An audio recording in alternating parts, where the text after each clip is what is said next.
Hey guys, tonight we step quietly into that shadowy room inside your mind where a small voice trembles and wonders, am I enough? You might not say it out loud, but it's there, a whisper curling softly beneath your skin, like the faintest draft slipping beneath a closed door. When did you last feel truly enough? Tonight, we lean into that doubt, that creeping sense that maybe you're failing the most important job you've ever had, being a parent. You probably won't survive this night without wrestling a little with your own fears. So, before you get comfortable, take a moment to like the video and subscribe, but only if you genuinely enjoy what I do here. And hey, why not tell me where you are and what time it is for you? It's a quiet connection in a noisy world. Let's lower the lights. Let the gentle hum of the fan soothe you, and drift quietly into tonight's story. You awake to the slow crawl of shadows, those soft doubts weaving through your thoughts like whispered secrets no one else hears. It's the kind of fear that doesn't shout, but seeps in through the cracks. Are you really enough for your child? Your heartbeat skips a quiet rhythm in the stillness, a subtle stutter that pulls your mind back into the room where all your worries gather. You think of the moments you missed, the patience that slipped like sand through your fingers. You replay conversations, harsh words you didn't mean but said anyway. The times you were too tired to be the parent you imagined yourself becoming. That gnawing shadow. It isn't just regret, it's a weight. Pressing softly but relentlessly. Psychologists have long noted that parental anxiety often roots itself in deep-seated fears of inadequacy, not just from external pressures, but from the internal dialogue that never quite lets up. This internal critic whispers comparisons, like a shadow doubling your fears in a dimly lit hall. And sometimes, it's the very idea of good enough that feels like an unreachable star, flickering just beyond your grasp. In some cultures, parents carry talismans or protective charms small, sometimes strange objects said to shield children from harm or bad luck. A tiny silver bell, a red thread tied around the wrist, or even a whispered prayer at dawn. These folk rituals speak to the universal human longing to protect what we love when logic and reason offer little comfort. Do you find yourself holding on to similar invisible shields, a silent hope against the chaos? Yet, psychologists still debate whether these inherited fears are shaped more by memory or by our current perception, tangled in a web where past and present blur. What parts of your fear are echoes of your own childhood, and which are freshly forged by today's moments? It's a question without a clear answer, leaving you suspended in that gray space where certainty dissolves. As the night deepens, so does the quiet tension inside you. The shadows don't scream, but they hum a gentle but insistent reminder that fear can be both a prison and a doorway. When did you last feel that flicker of hope beneath the weight? Can you hear it now? Like a distant heartbeat, steady and slow. This is the start, not the end of a journey through your silent echoes, the ones only you hear. And maybe, just maybe, they're not the full story. The mirror in your mind cracks again today. But this time, the fractures don't just reflect. You see every shard twisted with the sharp edges of your own judgment. You stand there, silently accusing yourself, as if each imperfection were a glaring spotlight on a stage where you must perform perfectly. The image staring back is never the parent you want to be, but a montage of mistakes, moments frozen in harsh light, failures replayed on a loop. You remember the nights spent questioning every choice. Did you say the right words? Did you react with enough patience? Did you love them enough? Even when exhaustion squeezed your heart tight, these relentless inner voices, they aren't just background noise. They're the unseen audience in the theater of your self-worth, applauding only when you fall short. Self-judgment is a silent tyrant, and yet it disguises itself as care. It tells you, if you just tried harder, you'd be better, even as it drains your strength. This cycle of harsh self-critique is a cognitive distortion many parents unknowingly trap themselves in magnifying faults, dismissing successes, and feeding the fear that no effort will ever be enough. In some traditions, mirrors are believed to trap souls or reflect not the true self but the spirit's unrest. Have you ever felt that your reflection, whether literal or in your thoughts, is a stranger wearing your face? The eerie sensation that you're watching yourself from outside, as if you could step away and judge the scene objectively. But what if that stranger is the truest you, crying out in the silence? Psychologists still debate whether harsh self-judgment protects us by motivating change or destroys by eroding our sense of safety. Does your inner critic sharpen you into a better parent? Or does it leave you fragmented and hollow? Maybe it does both, twisting like a double-edged blade that cuts and cauterizes at once. You try to soften the edges, whispering gentle truths amid the cacophony of blame. But the fractures remain, jagged and raw. Yet beneath the cracked glass, you catch the glimmer of something unexpected, a flicker of compassion, fragile as a spider's web shimmering in dawn's light. Could this be the beginning of forgiveness? Or just another illusion, teasing you with hope? You breathe slowly, feeling the tension ease just a little. like the mirror itself might mend. One careful thought at a time. What if the parent in the mirror is still learning, still imperfect, and still enough? You trace the tangled roots buried deep beneath your thoughts, where memories of your own childhood wind like ancient vines twisting, knotted, and sometimes choking the fragile shoots of your present self. These roots are dark and damp, soaked with feelings you never fully understood, love mixed with fear, safety tangled with unpredictability. You wonder, silently, how much of who you are as a parent is planted in this tangled soil, and how much you've managed to grow beyond it.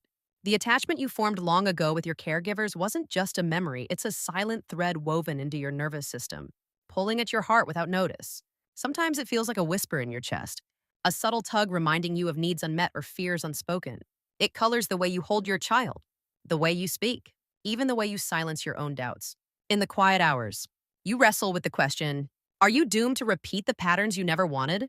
Or can you untangle the knots enough to find a new path? Psychologists describe this as the dance of attachment styles, how early bonds shape our ability to nurture and trust, but it's never simple. Sometimes, the child inside you still waits for safety you didn't get, and that vulnerability seeps into your parenting, sometimes without warning. Folklore often tells of shadow children, spirits carrying the burdens of past generations, trapped in cycles until someone breaks the chain. Do you ever feel like you're carrying invisible weights not your own? The legacy of fears and failures whispered across time. It's a haunting thought, one that makes your heart ache but also kindles a quiet resolve. Yet, scholars still debate whether these patterns are fixed scripts or flexible melodies, capable of change with the right intention and care. Can memories be rewritten, or do they forever anchor you to a past that feels like a cage? Maybe the answer is not either or, but a fragile balance holding the past tenderly while stepping forward into the unknown. You pause, feeling the roots beneath your skin, tangled but alive. There's no sudden breakthrough here. Only a slow unfolding, a recognition that the soil you come from doesn't have to dictate the garden you grow. And perhaps that's enough, at least for tonight. The weight presses down again, the invisible hands of expectation, wrapping tight around your shoulders, whispering rules you didn't write but feel bound to obey. Be patient. Be perfect. Be present. The demands pile up like storm clouds, each one heavier than the last, threatening to crush the delicate balance you're desperately trying to hold. You want to scream, but the words catch in your throat, swallowed by the quiet roar of judgment from everywhere and nowhere. You feel your instincts rebel beneath this pressure, that raw, primal voice urging you to trust yourself, to listen to your child and your own heart. But the world's expectations drown it out with a relentless chorus. Standards set by strangers, family, social media all telling you who you should be. And so, you shrink, folding yourself smaller, hoping to fit the mold that feels more like a cage. Society's rules for good parenting shift like quicksand, sometimes gentle, sometimes suffocating. Psychologists note that these external pressures can heighten anxiety, making you doubt your natural responses and increasing the fear of failure. You wonder if you're parenting your child or the version of parenthood everyone else expects. In some cultures, there are rituals like lighting candles or tying knots in a string meant to bind good fortune or shield families from harm. You may not believe in these, but there's a part of you that craves the safety such rituals promise, that silent hope for a magical safeguard amid the chaos. It's a small rebellion against the uncontrollable. Yet, psychologists still debate whether rigid parenting norms serve to protect children or merely trap parents in unrealistic ideals. Do these expectations nurture growth, or do they stifle the authentic bond you long for? That uncertainty twists inside you, a restless knot refusing to untangle. You breathe in, feeling the invisible hands loosen, just a fraction. Maybe the cage isn't as tight as it seems. Maybe, just maybe, the rules aren't walls but stepping stones, fragile guides on a path only you can walk. And as the night stretches on, that thought flickers softly like a distant star. Perfection is a cruel mirage, shimmering just beyond reach, pulling you forward with promises of peace that never come. You chase it through endless days of doing meals cooked just so, schedules kept without falter, words carefully weighed, but each small victory only echoes with a louder, darker fear that it's still not enough, that no matter how hard you try, the goalposts will shift, retreating into the fog. Your chest tightens with a familiar ache, the exhausting dance of perfectionism, where success is never sweet, but always shadowed by the looming dread of failure. You tell yourself, if only I could be flawless, my child would be safe, happy, loved. Yet that impossible standard feels less like protection and more like a prison, walls closing in with every self-critical thought. Cognitive behavioral theory explains this pattern well. When you magnify flaws and minimize achievements, you trap yourself in a loop of negative thinking that feeds your fear. It's a relentless cycle, And breaking free means challenging the very beliefs that feel most real. In folktales, perfection is often a test an enchanted castle with shifting walls or a glass mountain that must be climbed just right. Those stories echo your struggle. The sense that perfection isn't a state but a quest, one filled with peril and trickery. Have you ever wondered if the pursuit itself is the true challenge? Rather than the destination, psychologists still debate whether perfectionism is a motivator or a saboteur, whether it pushes us to grow or slowly erodes our well being. Maybe it's both. A paradox you live daily as you try to protect your child and yourself. You pause and notice the tightening in your chest loosen just a little. A crack in the armor. Could you let go? Even slightly? Could imperfect love be enough? It's terrifying and thrilling all at once, a flicker of possibility in the relentless chase. You find yourself reaching for something intangible, an old habit, a superstition, a whispered promise, anything that might hold the swirling chaos at bay. Maybe it's a small charm tucked in a drawer, a ritual repeated with quiet reverence, or a silent prayer uttered in the dark. These fragile acts offer a breath of control when everything else feels like slipping sand. There's comfort in these tiny, often unspoken rituals, ancient threads woven through cultures worldwide, carrying the hope that protection can be summoned beyond reason. You might not fully believe, yet the act itself becomes a lifeline, a fragile anchor in a storm of fear. Have you noticed how these small gestures pulse with a quiet power, soothing the mind even when the world refuses to?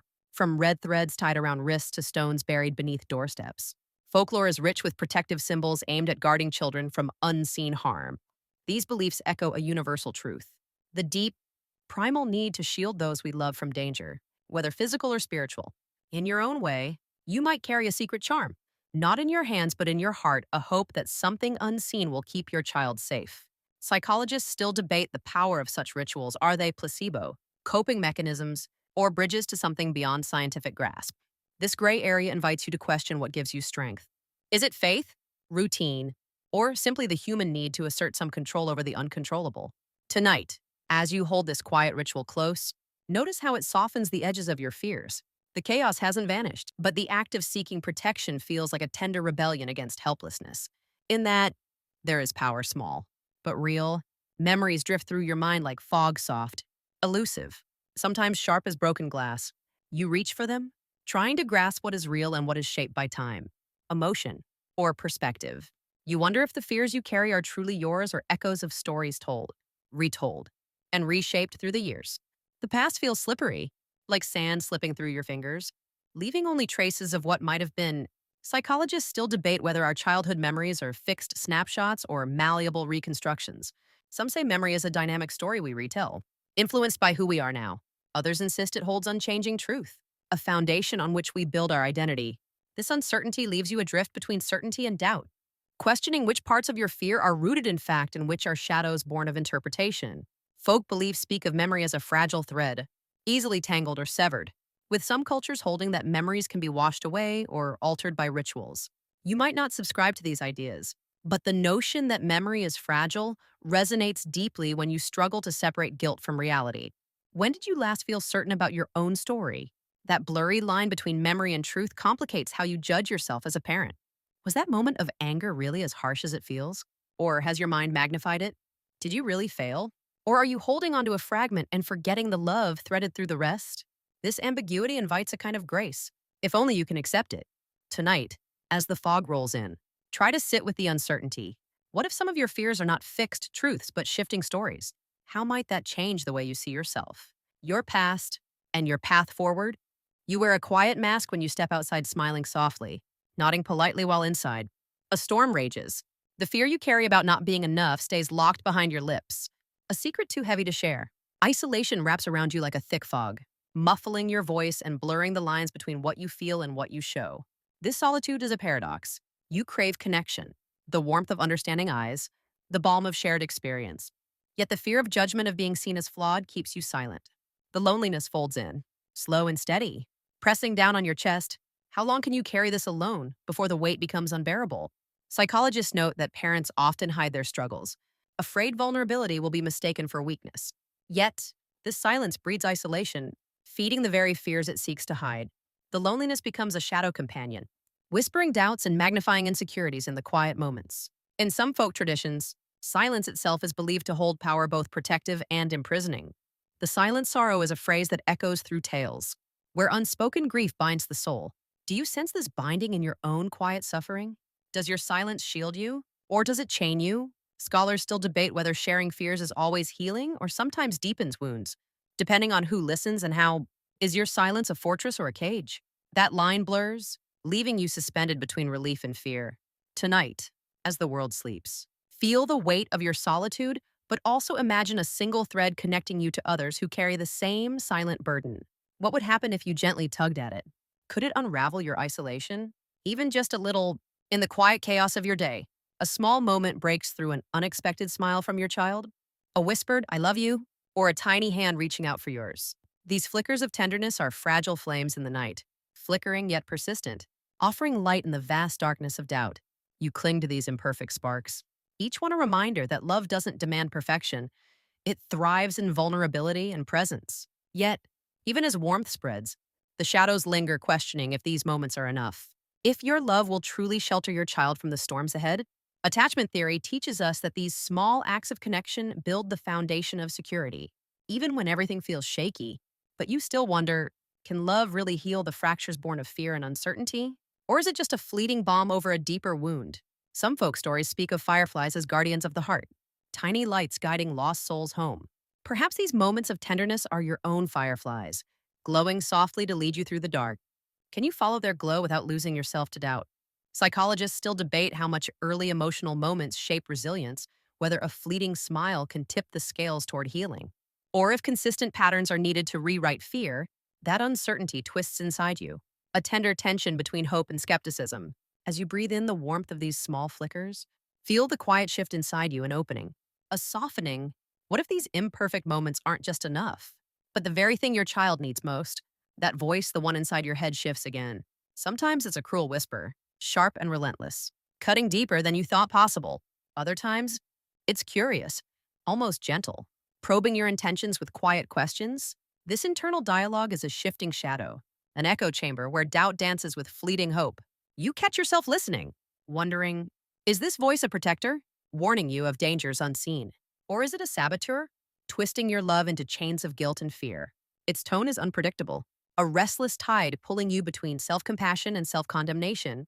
Psychological research describes this voice as the inner critic, a complex mix of learned judgments and survival strategies. Sometimes it aims to keep you safe by preparing you for failure. Other times, it traps you in cycles of harsh self-judgment. The tension between these roles makes it hard to know whether to listen or silence it. In folklore, the inner voice is sometimes personified as a trickster, a being who tests and teases, forcing growth through challenge. Could your inner critic be this trickster, pushing you towards something hidden beneath the fear? Or is it merely noise, a distraction from your true self? Scholars still debate how much power this internal voice holds, whether it reflects deep truths or distorts reality. Perhaps it's both, a complex signal tangled in emotional feedback loops. What happens if you start to treat it not as an enemy, but as a messenger? As you sit with this restless voice tonight, ask yourself, what does it really want from you? And could listening carefully reveal not just fear, but a deeper yearning for connection and acceptance? Your mind spirals into the labyrinth of what ifs, each turn darker and more tangled than the last. What if you're not enough? What if your child grows up hurt or lost? What if your mistakes echo louder than your lover? These endless scenarios swirl like shadows cast by flickering candlelight, each one casting doubt, anxiety, and regret deeper into your heart. You try to trace a path through this maze, but every answer leads to another question. Every reassurance dissolves into fresh fear. The weight of possibility presses down, a suffocating fog that clouds your vision and steals your breath. You wonder how long you can wander in this twisting maze before losing sight of hope. Cognitive science reveals how the brain often fixates on negative, what-if scenarios, an evolutionary survival mechanism gone awry in the modern mind. This mental loop feeds anxiety and magnifies doubt, making it harder to trust your instincts or see the love you already give. In some folk traditions, labyrinths are both prisons and places of transformation, a test where you might find yourself lost or reborn. Does your mental maze offer a chance for change? Or is it a trap you cannot escape? That question lingers like a silent echo. Psychologists still debate whether these endless what-ifs are a natural process of caution or a harmful spiral that must be broken. Maybe it depends on whether you let the maze define you, or you choose to chart a new way through it. As you sit with this twisting path tonight, imagine yourself stepping back, finding a new vantage point above the labyrinth. What would it look like to see the maze as something you can navigate, rather than a prison? You take a trembling breath and open the door to vulnerability. that fragile space where fears spill out like whispered secrets in the dark. For so long, you hid behind walls of silence, afraid that revealing your struggle would shatter the fragile image of good enough. But tonight, you let the mask slip, just a little, and find a surprising warmth in the shared shadows. Confiding in another, whether a friend, partner, or even a quiet journal, feels like stepping into unknown territory. The risk is high: judgment, misunderstanding, rejection. Yet, the reward flickers like a candle's glow connection. Relief, a gentle easing of the burden. You realize that vulnerability is not weakness, but a quiet strength, a bridge to healing you hadn't dared to cross. Psychologists emphasize the power of vulnerability in building resilience, noting how sharing fears can create bonds that soften isolation and mend fractured self esteem. But they also caution that not all spaces are safe, and trust must be earned, not given blindly. In folk stories, the act of revealing one's true self often initiates transformation, like a caterpillar emerging from its chrysalis, vulnerable yet ready to grow wings. Have you felt that stirring inside? The fragile promise of becoming something new through openness. Yet, scholars still debate how much vulnerability can heal versus how much it exposes wounds before they can mend.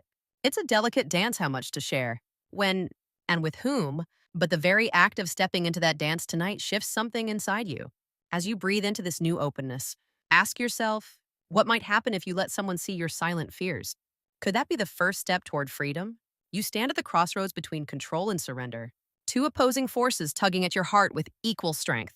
On one side, the urge to shield your child from every hurt, to anticipate every danger, to micromanage every detail. On the other, the quiet whisper urging you to release your grip, to trust the world and your child to weather storms in their own way. This tension is a restless pulse beneath your skin. The paradox of parenting, wanting to protect fiercely, yet knowing you must let go to allow growth. You feel caught between these currents, a fragile vessel rocking on an unpredictable sea. Psychological theory speaks to this as a balance between holding and letting go, crucial to healthy attachment and development. But finding that balance is no simple task. It's a moving target that shifts with every moment, every choice, every breath. Across cultures, surrender is often symbolized by rituals of release, letting go of stones in a river. Burning wishes to the sky, acts that both terrify and liberate. You may find yourself caught in this dance, afraid that surrender means failure, yet craving the peace it might bring. Psychologists still debate how much control is necessary for safety and how much becomes a cage for both parent and child. This gray area unsettles you, the uncomfortable space where certainty dissolves. Tonight, as you breathe in the tension, feel the possibility that surrender is not defeat, but a kind of trust, fragile, tentative, yet profound. What might happen if you leaned into that trust? Even just a little. You sit with the harsh scripts etched deep into your mind, the stories of failure, blame, and unworthiness handed down from past wounds, replaying endlessly in your thoughts. But tonight, something shifts. You find the courage to challenge those voices, to question their truth, to rewrite the narrative that's shaped your fears for so long. It's a slow, delicate unraveling, the unspooling of the tangled threads of pain and judgment that bind you. You begin to see those stories not as unchangeable facts, but as scripts written in pain, passed along without choice.